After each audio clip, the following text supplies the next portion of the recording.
Okay, we're recording now. We are live now. Okay, are we live? I hope we're live. Okay. I'm gonna run out and check this. Yeah. Every 5 minutes now. I'll check it right now. Live. About 40 minutes again. We're 40 minutes later than we went a little while on that one too. Yeah. Yeah. No, we did the show. We just did this show, and apparently my phone. I remember I hit the go live button, and we heard the countdown. Yeah. And it didn't record. Yeah. So we did the show for nothing. We did the show for ourselves. Oh, yeah. We were literally show turbazing. So, can we say it was a rehearsal? I mean, I was like kind of a rehearsal. I was going pretty hard. you were. I was. So hi, welcome to the Multiverse Comic Show on the Dre's Geek Philosophy Podcast Network or Show Network. I'm your host, Dre's. Well, this is Pete's show. Look, I get so much better in the rehearsal that now I'm screwing everything up because now I'm thinking about what did I do? Yeah. Oh, now do I try to replicate No, what we just did? We just go on the fly. Go on the fly. We're as usual. We're here at Nostalgic Books and Comics In San Gabriel, California, with Pete, the owner of Nostalgic Books and Comics, and you got myself. I got it. We're good. We're good. I'm like, I want to check. I need to make sure. We're good. I want to know. And I'm Dre, host of Dre's Geek Philosophy, as usual, here with Pete to fill the time, fill the air, and apparently we filled a lot of air.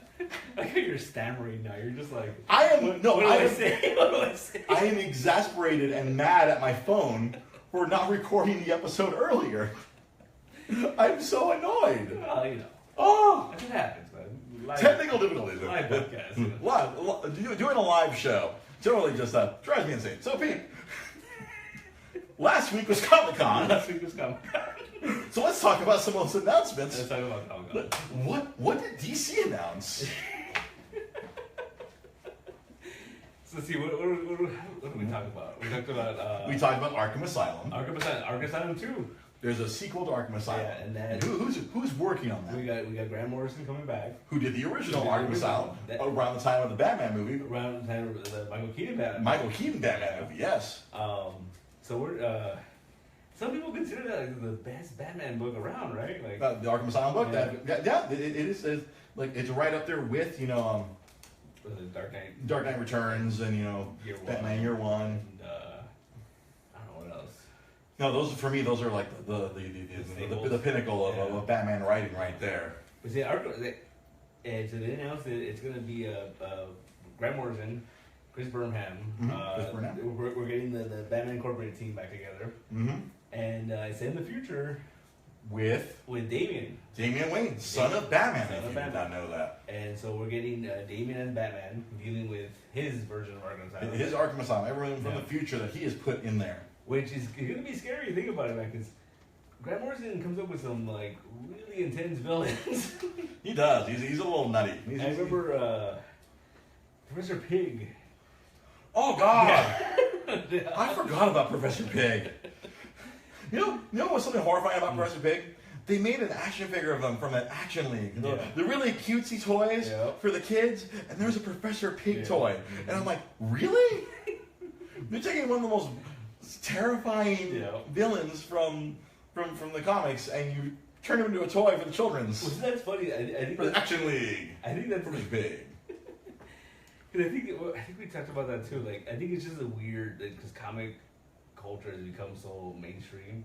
I remember one time they were doing Teen Titans Go toys at McDonald's. Mm-hmm. And I think I was like horrified. I sent you a picture like, there's a Dr. Light action figure in this. Oh, it was right. Oh, wasn't it around the time of freaking like Identity Crisis? Yeah. Oh my God! It's like, no, why are kids playing with this guy? Like, you know? Children should not be playing with a Dr. Light toy in light of what has happened with Dr. Light. Yeah. But if it's Asian Dr. Light, that's totally okay. But if it's male white rapist Dr. Light, that's not okay. Yeah. So Arkham Asylum. Well, we're gonna be stepping all over ourselves we this kinda entire are. time It's gonna because be we've already done the show in another timeline. Yeah. We did the show already. So what else we got? Oh, and then and they announced Doomsday Clock. Doomsday Clock officially announced. They've been saying that they're being coy with it. Like, they're like, oh no, we're officially announced, we're using the Watchmen characters. I don't think they were being coy with it at all. Like, I feel like it was kind of obvious with the, Dr. Manhattan at the end of freaking Rebirth. They find the freaking the smiley face with the blood stain. Yeah, it's kind of obvious that it's going to be involving the Watchmen. Dr. Manhattan, for whatever reason, is the one who erased Wally West from the timeline. And he manipulated, they created the New 52. Mm-hmm. That's all they really told us about it. I mean, they showed this really cool promo poster. Mm-hmm. They had the Justice League on Mars, and it said, "Who watches the Watchmen above them?" Huh. And it's like, oh, that sounds really cool. This is gonna be intense. That is pretty cool. May I? I'm sorry. Yeah, no problem. See, now I can check our comments from over here. Any Thundercats comics? There are no Thundercats comics. Let me just close that. All right. Just want to check. There are no Thundercats comics for this week. No, not this week. And then what else? Then we talked about the book I'm looking forward to, The Terrifics. The Terrifics, that's right. Yeah, I'm looking forward to this book a lot. So who are the characters on this Terrifics book? So we got Mr. Terrific. Mr. Terrific, who has been used in a while. Yeah, great character. And was he like the third smartest man in the DCU? Third smartest man in the DCU. Which apparently Jeff Johns has now said that Lex Luthor is the smartest man in the DCU. I can believe that. Yeah. Then who's number 2 then? There's gonna be people that say it's Batman. I don't think so. I'm gonna throw it out. This is obscure. Obscure. Dr. Salvino. I was gonna say that. Right. I was gonna say that. I really was. I shit you not. Yeah. Like the little monster that created fucking Mr. Mime. Yeah. I think that would be the second smartest man. I would argue that he was smarter than Lex Luthor, but whatever. But Hey man, Lex Luthor. Like it's always been said, if Superman didn't exist, Lex Luthor would cure cancer. Yeah. Exactly. But he's so obsessed. He's so obsessed with freaking killing Superman that he cannot aid mankind with his intelligence. No, exactly. So we have Mr. Terrific. Sorry, Mr. Terrific. We have Plastic Man. Plastic Man, which is cool because he hasn't been in the 52 or Rebirth. Yeah, he's been kind of MI for a very long time. We have Metamorpho, and then we have Phantom Girl from the Legion of Superheroes. So wait, you're telling me we have a team of 4 people? Guy's really smart. You got a stretchy guy. You got a guy who's really ugly and kind of rocky and flamey. And then we got someone who can turn invisible. Yes. I feel like I've heard this somewhere before. Yeah. I feel like this could be something that could be fantastic. Yeah. Like it sounds like they could almost be a first family. Yeah. Are you telling me DC is making a Fantastic Four book? DC has their own Fantastic Four now, basically. And who is writing this book? Jeff Lemire is writing this book. Oh, okay. I can roll with that. Yeah. And Jeff Lemire, good writer. Yeah, and it's gonna be really cool. I mean, there's been reports that that's why he wasn't happy with his Marvel contract because he wanted to write Fantastic Four. And right now, freaking Prime Directive, Yeah. Prime Directive Marvel is anything that we don't own movie wise. We don't we ignore. Yeah. We try to bury it so people will want to sell it back to us. So make Fox sell the Fantastic Four back. Yeah.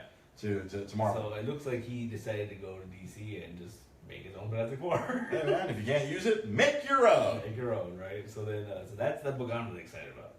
The Terrifics. You've been telling customers all day. All day. Varying responses. Yeah, like some people are excited about it just because it's Jeff Lemire. Other people are just like confused, like why? Like why are they making their own Fantastic Four? But there's a story behind it. And one guy who he's a big Marvel guy, he's like, it's not gonna last. It's not gonna last. That book sounds dumb. Yeah, man, I mean, he makes his Marvel apparently. Yeah. So that was the.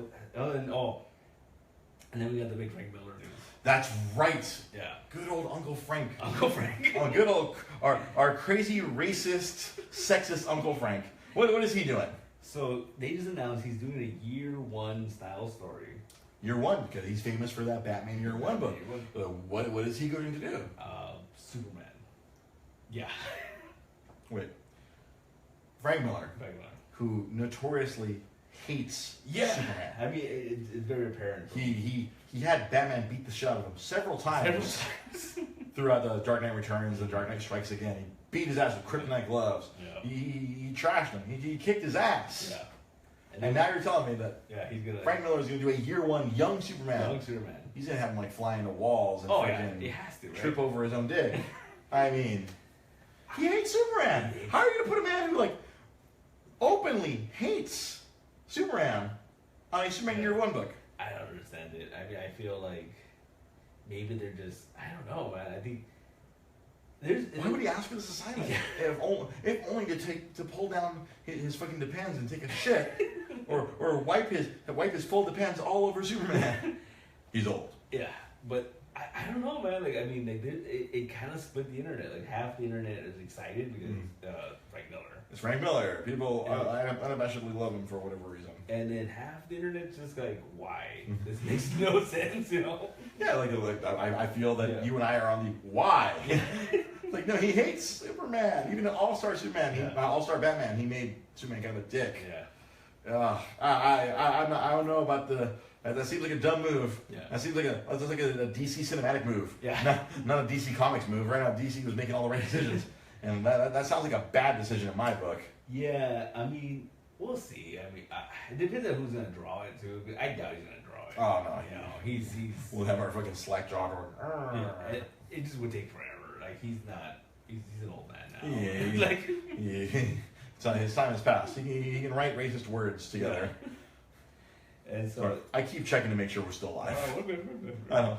That's why I keep looking down, like making sure. I'm like, are we still alive? Yeah. And so Marvel didn't have too many big announcements. The biggest announcement I heard was after Secret Invasion. What was it? What? I keep saying it wrong. Secret Empire. That's right there. This book.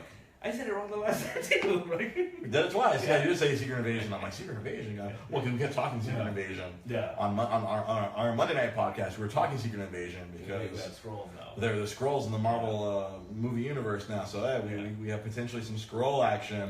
So we can have a Secret Invasion. But that's another talk for another day. Yeah. So after Secret Empire, they made the announcement that Captain America is going back. Classic costume, classic look. I know, right? But haven't we spent the last 7 issues? 7 issues of Secret Empire? No, like I think more over a year. Right? It's been almost a year, right, since the controversy, like when freaking Captain America #1, Nick Spencer, at the very end of the issue is like, "Hail Hydra!" No, that was around the time of Rebirth, wasn't it? It was a year ago. Yeah. It literally was a year ago. Yeah, because remember they released it early the same night as Rebirth. Yeah, we could do the same. Yeah. Oh, Marvel was like, we gotta one up these fuckers. Yeah. Let's show them Hydra Cap.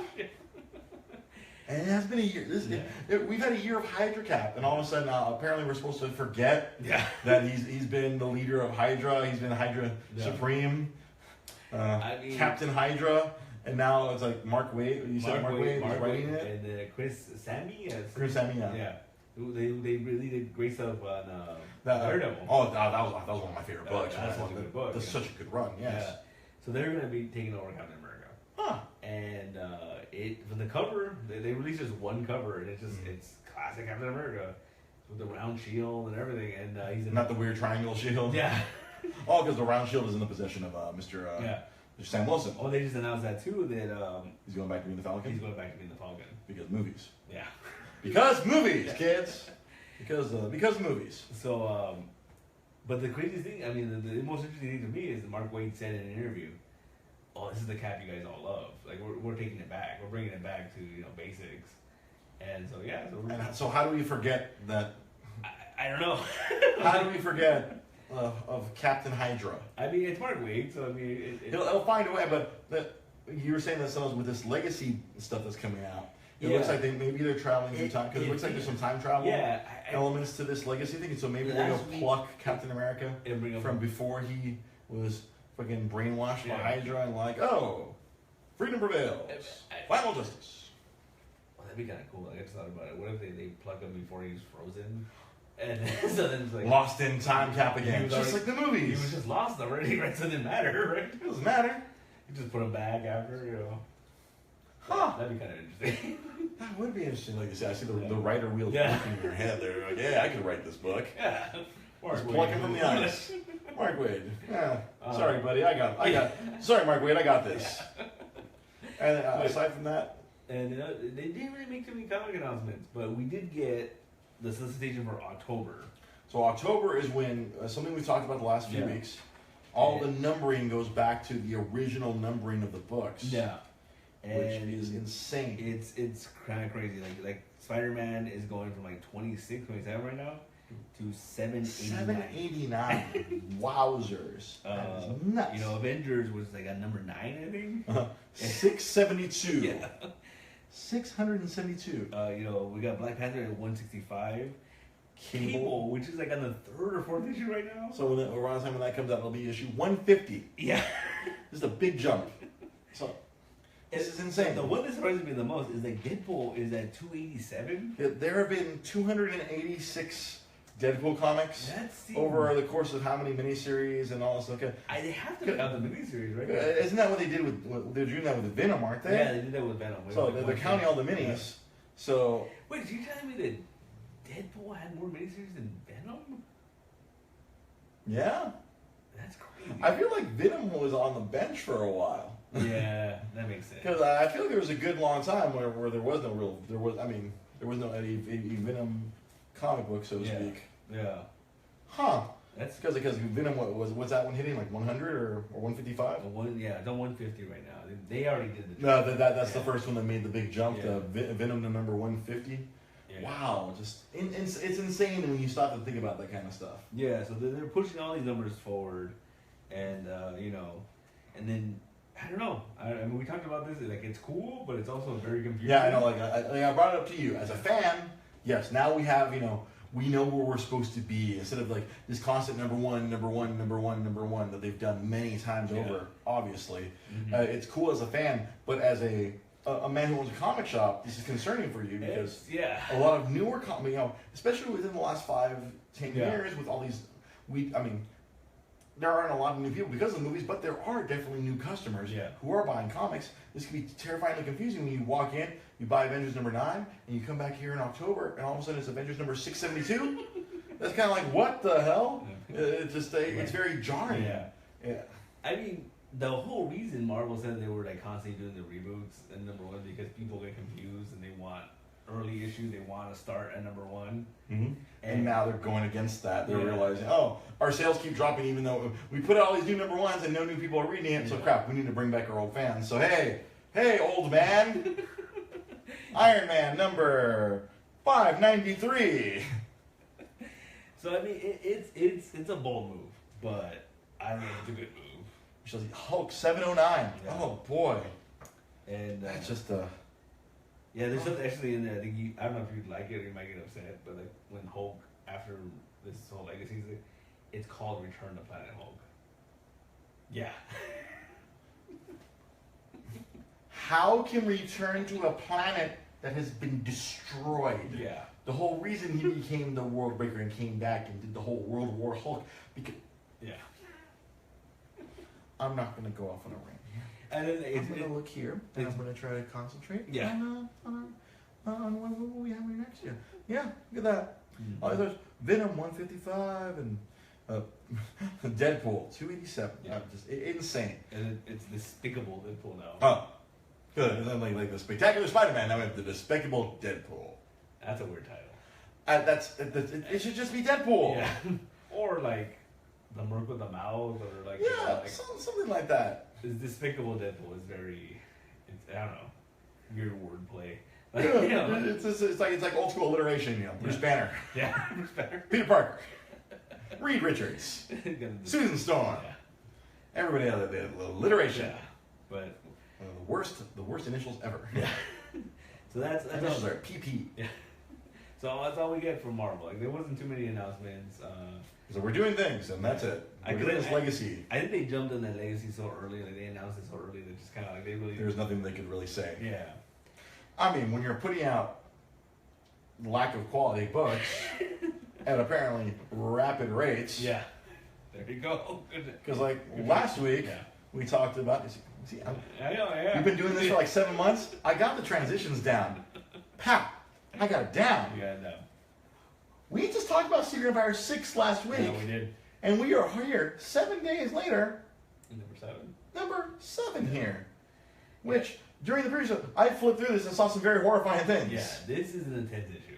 This is... Shit, is it like, how many issues are there? 8? There's 10. There's... Yeah. Screw you, Marvel. Like, you do all the things you do in this book, and all of a sudden we still got 3 more to go. 3 more to go. So Nick Spencer has Bendis syndrome. This is probably the most intense issue of. I agree. There's a lot of shit happens in this book. If you are reading this book, I recommend you run and come by number 7. If you are interested, I am not interested because I'm frustrated with the whole Cap thing. But this is not me telling you to not read it. If this is something of you're interested, you should run, not walk. Yeah, here and buy this book. Because a lot of stuff happens in there. Stuff that affected me. It hurt my heart a little bit. It's like, oh my god, there's some really intense things. And I'm sure that the internet is probably gonna spoil it very soon. So. Oh, I have no doubt. I'm sure if it hasn't already been spoiled, it's being spoiled as we speak. Yeah, exactly. It was spoiled during our last attempt at the show. But it's a really intense issue. A lot of stuff happens. We don't want to spoil it for anyone, but we definitely come down and check it out. It's without spoiling anything, it references back to something that happened. I did kind of like spoiler it. So I guess it's kind of good the other episode didn't take, because I did kind of spoiler it, like something that was referenced in the last big crossover. Yeah. So there's an event that kind of unfolds. It's like, the guy with the vision was right. Oh, it's pretty interesting. Very, very, very, very interesting book. So, and Secret Empire number 7 is out. What else do we got? What order did we go in? Oh yeah, because we talked about this next. Oh yeah, Usagi Yojimbo. So we have Teenage Mutant Ninja Turtles, Usagi Yojimbo, drawn by Stan Sakai, the creator of Usagi Yojimbo, a long-time artist and writer, correct? Yeah, he created Usagi Yojimbo back in I want to say the late 80s, maybe. Yeah, I think he's been around for a while. Around forever. I met him once. Very kind man. Oh, he's a sweet, kind man. He was really cool. And so all of us that are similar age. We remember Usagi Yojimbo from the Ninja Turtle cartoon. Yes, that was my first exposure to him. Because of the bunny samurai. Yeah, he showed up in the cartoon just out of nowhere. Had an action figure, and so I always associated him with the Ninja Turtles. Mm-hmm. It wasn't until years later I realized, it's its own thing.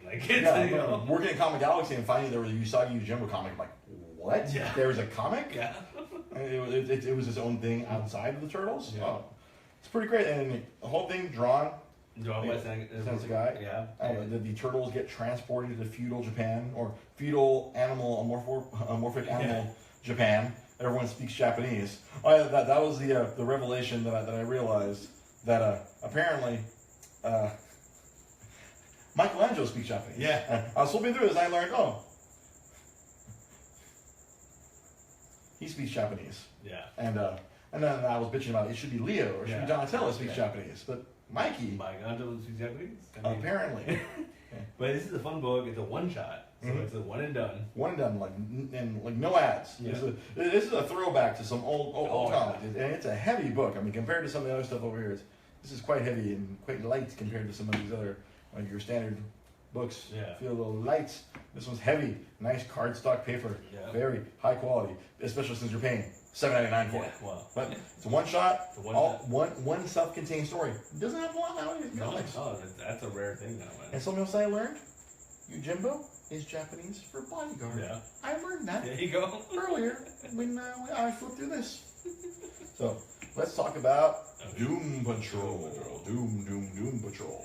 So I told you about this earlier. So Gerard Way.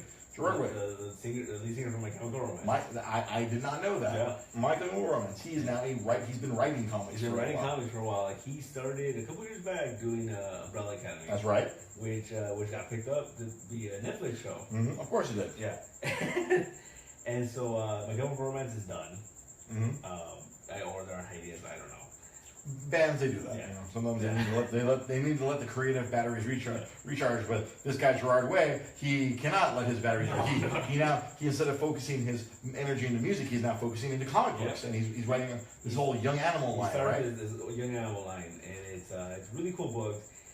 It's interesting. I think his official title is he's the curator of Young Animal. Huh. So he kind of comes up with the ideas and kind of comes up with what they're gonna do.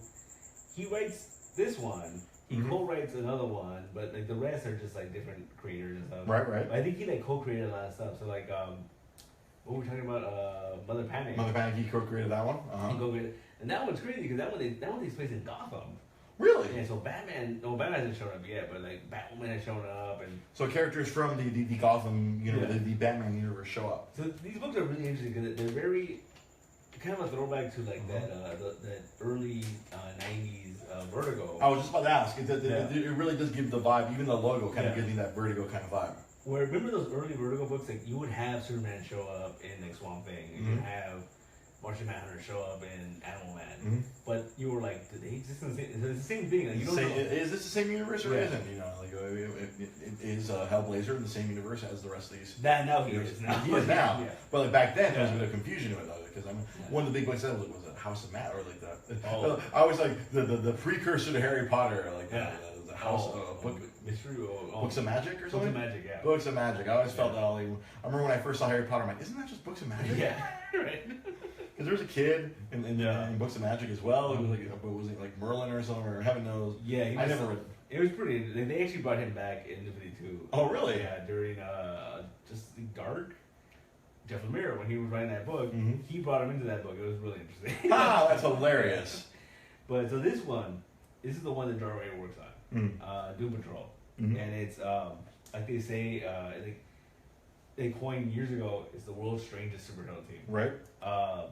This issue is a throwback to like the Morrison era, and so we're getting the classic Doom Patrol. The classic Doom Patrol, like with the Elastigirl, Robot Man, whatever Miles Calder. Yeah, there you go. And Negative Man. So like the current Doom Patrol, like Negative Man and Robot Man are in the team. But you also have like cool like Grant Morrison here, Flex Metallo. Yes. He's in that team. So this is a throwback to like. That's the thing about this book. When it started, it was weird because you were like, this, so is this its own thing? But then they started doing stuff where you realize, no, this is a sequel to Grant Morrison's Doom Patrol. Oh, okay. Back in the 90s, you know. And so this is a really fun book. I enjoy this book a lot. Unfortunately, it's an independent book, even though it's a DC book, so it comes out sporadically. It comes out on its own schedule. Yeah. Yes. It's not beholden to normal deadlines like the rest of the normal books in the universe. So now, so this finally came out. It's been a little while. This issue is drawn by Mark Allred. Yeah. So, this particular issue. Yeah. He's not the normal artist. No, he's not the normal artist. So this issue is done by Mark Allred. It's a throwback to like classic Doom Patrol. Really fun stuff. It's a good jumping on point too. The trade just came out, but this is the start of the next arc. So yeah, if you want to get involved in this book, Pete recommends this. If you like Grant Morrison's crazy writing, this is a good book to put your ankles in, jump in the pool a little bit. There you go. So let's put this right over here with the rest of the Doom Patrols, and then Kimandi. We're talking about Kimandi. Yes, a Jack Kirby character. So you're saying this is kind of a tribute. Yeah. So this year would have been Jack Kirby's 100th birthday. All right. Oh, see all right here. The little cigar and the Hal Jordan gray sides. Oh, King Kirby. So DC is really celebrating the 100th birthday of Jack Kirby. We're getting a new Mr. Miracle miniseries. We're getting a couple of New Gods. They've been going as far as doing like a miniseries about his Sandman. Oh, really? So they're doing a lot of stuff with Jack Kirby. This is something they started back in the beginning of the year. The Kimandi Challenge. It's a 12-issue series that every issue is a different creative team. But it's all one story. It's all one story. They have to pick up where the last person left off and run with it. That is very interesting. Yeah. So and it's been some great people like Andy Kubert doing an issue. Amanda Conner. This one's like Dan Jurgens. Dan Jurgens, like some old school, the guy who killed Superman. Yeah. He drew this one, and he really has gotten, with digital art, he has gotten really good. Yeah. And it hasn't come out yet. He has his style. It hasn't come out yet, but like the co-creator of the Ninja Turtles, like Kevin Eastman is doing an issue. Oh, wow. Yeah, so they're doing a lot of cool stuff with the Kimandi. And it's a fun book. It's classic weird Jack Kirby. It's like the last boy on Earth, and he's stuck in a world of animal people. I can never say that word. Anamorphic. Yeah, something. I suck at English. I'm just the worst. How am I a podcast host? Yeah. So this is a great book. I had a lot of fun with it. That's what we will know who Kimandi is, but I know DC co-publisher Dan DiDio knows who he is. That's his favorite character. Kimandi. That's probably why we have. But that's the reason why, because DC co-publisher Dan DiDio. Oh, he's an editor on the book. Oh. Of course you are, Dan. Yep. So it's Commodity Challenge. The Commodity Challenge. Is it out here or no? Okay, I think it's over here. Let's go. Throw it over there. So, all right. And then last book of the night. This is kind of my pick of the week. Pete's pick of the week. And it's I agree wholeheartedly. IDW has been doing this for the last 6 months. Mm-hmm. So we got Biff to the Future. Biff to the Future. This is a book. Go for it. I'm taking it. I took it in the last previous take, so I'm taking it this time. This is a book that kind of tells you the backstory of Back to the Future, the alternate 1985, where Biff took over and controlled Hill Valley. Yeah. He became the Donald Trump of Hill Valley. And it's interesting because we get to see the rise. In Back to the Future 2, we saw the outcome. So the outcome, it's like old Biff shows up, hands the almanac to young Biff, and then we just jump, and then, friggin' Marty and Doc come back to 1985, and everything is fucked. Yeah. The courthouse is Biff's pleasure palace. This casino. / Biff museum. Yeah. Friggin' Marty McFly is dead, and no, he's not dead. No. He was in Switzerland. No, he's in Switzerland. Yeah. George McFly is dead. They go to the friggin' they go to the graveyard. George McFly isn't Doc dead? Doesn't he find his tombstone? No, he's in the insane asylum. He's the insane asylum. That's right. He's committed. Yeah. Mm-hmm. Oh, I'm thinking of something else. I'm thinking of Back to the Future 3 when Doc finds his own freaking gravestone. He died in 1885. Yeah.